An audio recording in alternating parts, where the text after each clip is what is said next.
आप मेरी वीडियो को क्यों नहीं देखते हो?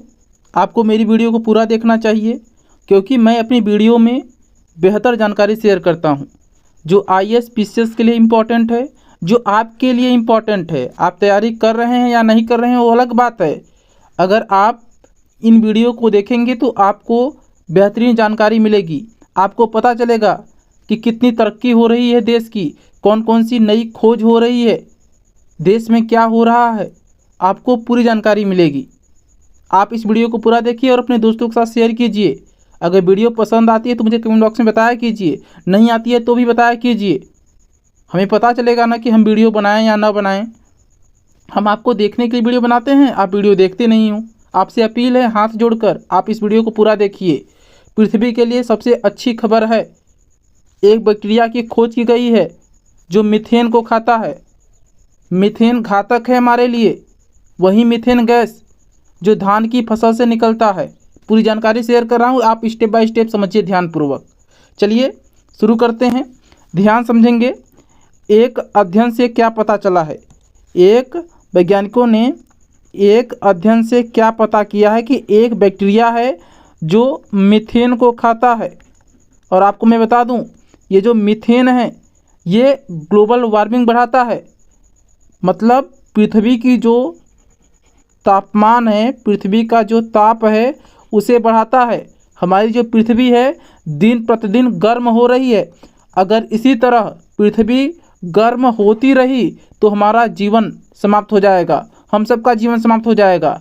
तो कहने का मतलब है ये जो मीथेन गैस है इसे समाप्त होना जरूरी है, इसे समाप्त किया जाना चाहिए। समाप्त कौन करेगा? वैज्ञानिकों ने अध्ययन में पाया है कि एक बैक्टीरिया है जो मीथेन को खा सकता है, मीथेन को समाप्त कर सकता है।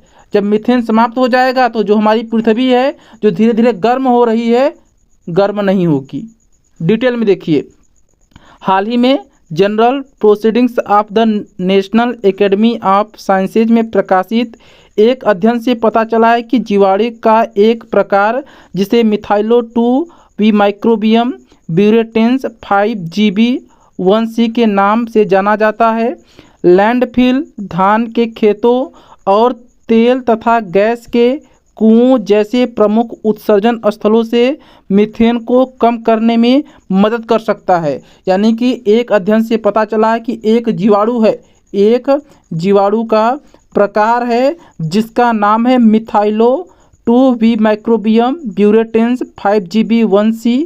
ये जो जीवाणु का नाम है, यह जो जीवाणु है यह मीथेन को कम कर सकता है। जो धान की खेत से मीथेन निकलता है, जो तेल के कुओं से मीथेन निकलता है, जो गैस के कुओं से मीथेन निकलता है, जो लैंडफिल से मीथेन निकलता है, उसको खा सकता है यह जीवाणु। उस जीवाणु का नाम क्या है? जीवाणु का नाम आप याद रखेंगे। जो जीवाणु है जो मीथेन को खा सकता है उस जीवाणु का नाम है मिथाइलो 2 माइक्रोबियम ब्यूरेटेंस 5GB1C। यह जीवाणु है जो मीथेन को खा सकता है, मीथेन को कम कर सकता है। कहाँ? लैंडफिल जहाँ से मीथेन निकलती है, धान के खेतों जहाँ से मीथेन निकलता है। जो धान की खेती होती है ना, वहाँ से मीथेन प्रोड्यूस होती है, मीथेन उत्पादित होती है। आगे बात करते हैं, जीवाणुओं की इस प्रजाति में मीथेन जो कि कार्बन डाइऑक्साइड की तुलना में काफ़ी अधिक शक्तिशाली ग्रीन हाउस गैस है। अगर हम बात करते हैं, जो ग्रीन हाउस गैस होती हैं ये पृथ्वी के तापमान को बढ़ाती हैं। ग्रीन हाउस गैस जैसे CO2, मीथेन का जो केमिकल फार्मूला होता है CH4 होता है। और मीथेन को मार्स गैस भी कहते हैं। मीथेन को मार्स गैस क्यों कहते हैं? मीथेन को मार्स गैस क्यों कहते हैं? क्योंकि ये सड़े गले स्थान से प्राप्त होती है। कहने का मतलब है जो ग्रीन हाउस गैस है मीथेन, ये क्या करती है? पृथ्वी के तापमान को बढ़ाती है। हमारी पृथ्वी धीरे धीरे गर्म होने लगती है जब मीथेन की मात्रा अधिक हो जाती है, और हमारे पर्यावरण में मीथेन की मात्रा बढ़ रही है। ये जो जीवाणु है, इस जीवाणु की मदद से ग्लोबल वार्मिंग को काफ़ी हद तक कम करने में मदद मिल सकती है। इस जीवाणु की मदद से जो ग्लोबल वार्मिंग है उसे कम करने में मदद मिल सकती है। आगे देखेंगे कुछ और प्रमुख बातों को आप समझ लीजिए।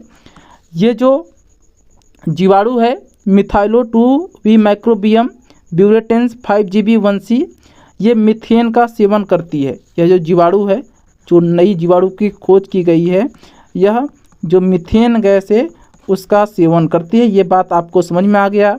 मीथेन जिसे ग्रीन हाउस गैस के रूप में जाना जाता है, ये जो मीथेन है इसे ग्रीन हाउस गैस के रूप में जाना जाता है।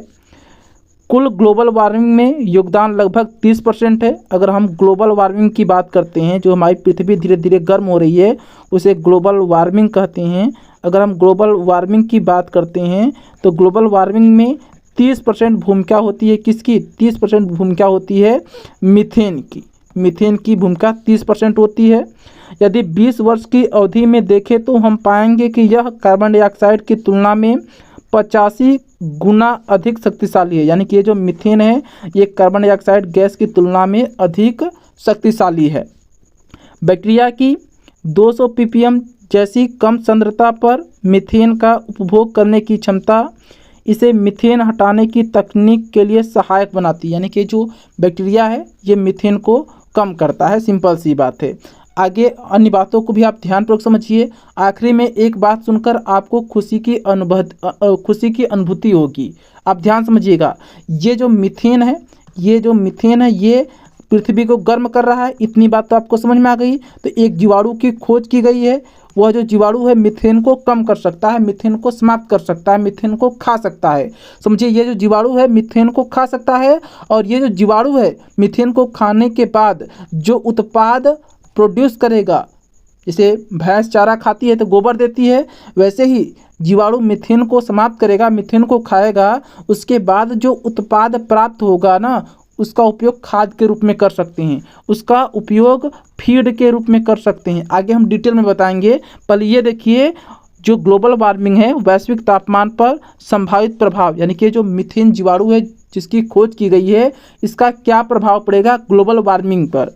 इस जीवाणु प्रजाति को नियोजित करके वर्ष 2050 तक लगभग 240 मिलियन टन मीथेन उत्सर्जन को वायुमंडल में प्रवेश करने से रोका जा सकता है। यानी कि इस जीवाणु की मदद से 2050 तक 240 मिलियन टन जो मीथेन का उत्सर्जन है उसे वायुमंडल में पहुंचने से रोका जा सकता है। जब मीथेन वायुमंडल में नहीं पहुंचेगी तो जो हमारा ग्लोबल वार्मिंग है वो कम होगा। जो पृथ्वी का तापमान बढ़ रहा है वो धीरे धीरे कम होने लगेगा। मीथेन उत्सर्जन में इस कमी से वैश्विक औसत तापमान में 0.21 से लेकर 0.22 डिग्री सेल्सियस की कमी हो सकती है। यानी कि यह अंदाज़ा लगाया जा रहा है कि 2050 तक अगर इस जीवाणु का प्रयोग किया गया तो 2050 तक 240 मिलियन टन जो मीथेन है वो वायुमंडल में नहीं पहुंच पाएगा, जिस कारण से जो वैश्विक तापमान है उसमें कमी आएगी 0.21 से लेकर 0.22 तक, इतना डिग्री सेल्सियस की कमी आएगी। यह कमी जलवायु परिवर्तन को कम करने और तापमान वृद्धि को सीमित करने के वैश्विक प्रयासों के अनुरूप है। यानी कि जो जलवायु परिवर्तन हो रहा है, कहीं अधिक बारिश हो रही है, कहीं बारिश हो ही नहीं रही है, उसे सीमित करने के लिए यह उपयोगी होगा। बैक्टीरियल बायोमास का उपयोग, जैसे ही बैक्टीरिया मीथेन का उपयोग करेगा, जो बैक्टीरिया है जिसकी खोज की गई है यह मीथेन का उपयोग करेगा, मीथेन को खाएगा। जैसे ही बैक्टीरिया मीथेन को खा लेगा वे बायोमास उत्पन्न करते हैं। यानी कि जो बैक्टीरिया है खाने के बाद बायोमास उत्पन्न करेगा, जिसका उपयोग एक्वाकल्चर में फीड के रूप में किया जाएगा। जो एक्वाकल्चर है उसमें भोजन के रूप में इस बायोमास का उपयोग किया जाएगा। प्रत्येक टन मीथेन की खपत के लिए बैक्टीरिया शुष्क भार के साथ 0.78 टन बायोमास का उत्पादन कर सकता है।